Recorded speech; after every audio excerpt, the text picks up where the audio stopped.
Hey again, everybody. It is Josh here. Welcome back to another VATSIM tutorial.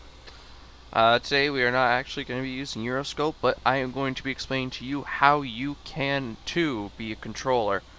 This, again, like most of my tutorials, this is going to be geared specifically towards VATCAN, or Canadian VATSIM division. But the process is same, give or take, for most divisions. I know VAT USA has a very similar process, for example. So, the first thing you need to do is you need to join a VATSIM region. Now, regions, there are a couple of them, and they're usually based on continents.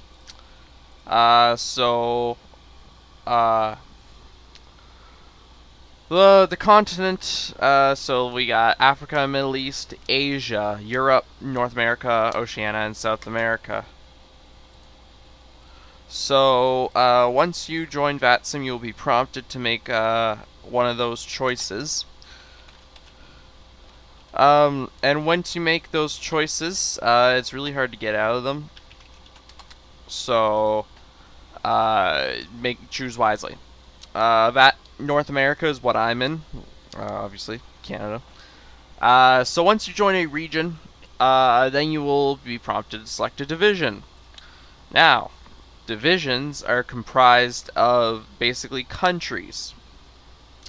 So, for example, my division is VATCAN, Canadian VATSIM division.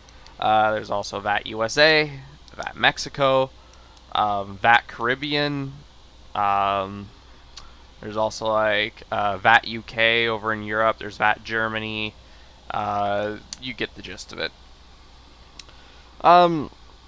So something worth mentioning is that also, along with regions, is difficult to change. Usually, they do not approve requests. So choose wisely. So, how to become a controller once you have joined VATCAN. Once you have joined VATCAN, you will get a notification signifying that you have been accepted into VATCAN. So, once you are accepted into VATCAN, you will be assigned to the training academy. So, once you get your account, oh my goodness, it will look something like this. I'm signed into mine. So you'll get your account and it will look something like this. So you click My VATCAN right here and computer-based training. And then you'll see all these PowerPoints that you need to read over. And this is for the basic, like, controlling. Then you have some concepts for your specific FIR. So there's nothing really for Vancouver, but the only thing some of them have, like Moncton has specifics to their FIR, and they got reference handbooks. Winnipeg has specifics to Winnipeg. So it depends on the FIR you join. Toronto has a lot of specifics for their Toronto FIR. But it really, again, it depends on what FIR you choose. Now, question I get asked from a lot of new people is, which FIR do I choose? Mostly it's on personal preference. And most of the time people want to choose where they live. So, I live in Atlantic Canada, and I was originally with Moncton, but I did transfer to Vancouver. So, basically the other side of the country. So, I was with CZQM, or Moncton FIR, for a couple months, and then I've been with Vancouver for 5 months now. Now, when you complete your basic training here, and once all these are completed, they're just PowerPoints, like, if we go Introduction to Clearance Delivery, like here, it's just a simple little PowerPoint that allows you to see everything about clearance delivery. But once that happens, you will be assigned the S1 exam. So, your S1 I shouldn't click that, no. So your S1 entrance exam you must pass in order to move on to the FIR. So I passed it with an 88%. So I was allowed to continue with training. If you do not pass, then you have to take it again, and there's a wait. So I would make sure you study and pass it the first time. And they're simple questions, not too hard. I'm not gonna click on it to give away the answers though. And then with some FIRs, for example Vancouver, they require the SOP exam. SOPs can be found on their website, and it's basically to make sure you have read them and you understand them. So, once you have passed the SOP exam, if you have one, then you will be put into training for FIR-specific airports. So, say we go over here and we go to the Vancouver FIR website. So, we go to my FIR's website. And we go to controllers here. We have a controller roster. So, we will take me for example. So, right here, Joshua Eldridge. So, I'm an S1.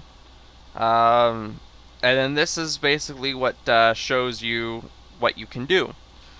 So, once you start in an FIR, you will start training on delivery. As in Vancouver, you will start training on delivery. In Moncton, actually, you start training on ground, and delivery is sort of incorporated into that. But in Vancouver, they require you to do delivery first, which is pretty good. So you will start training, and they'll explain to you how to do delivery, phraseology, and all that. And then you will be certified solo, and then you could be certified completely. Usually they don't certify solo, they just certify you completely because there is no OTS, over-the-shoulder exam for delivery and ground. So you'll do that delivery first, and then once you feel like you're ready, you can do it for ground, and they'll certify you on ground. Now, once you hit tower, so for tower, terminal, and center, you do actually require more formal training, and you do require over-the-shoulder exam. So basically what that is there's an instructor sitting there, and they're assessing you. And if you make a mistake, then you could fail, depending on how bad it is. So if you pass that, then you get, especially if you pass the tower OTS, you get the next rating, which is S2. There's S1, S2, S3, C1, C3, I1, I3. So this S stands for student. So once you get certified on tower and you pass your OTS, you get S2. Once you get certified on approach and delivery, you get your S3. And then once you get certified on center, then you actually get your C1, your controller 1. So this means that you are now a full-fledged VATSIM controller. And once you do that, then you can become an instructor, so an I1 or an I3. And you can move into more management roles within the FIRs. But basically, training is you go through training, you get certified, you pass an OTS for tower, approach, and center, and you get the next rating. So really, not too difficult. It just depends on when you can get your training done. So I hope this has been helpful, and I hope that someday you also will join VATCAN. I'm campaigning for Vancouver, but obviously all the FIRs in VATCAN are pretty good. They're pretty active most of the time. But they will be there will be people there who are ready to train you and who will help you become a great controller.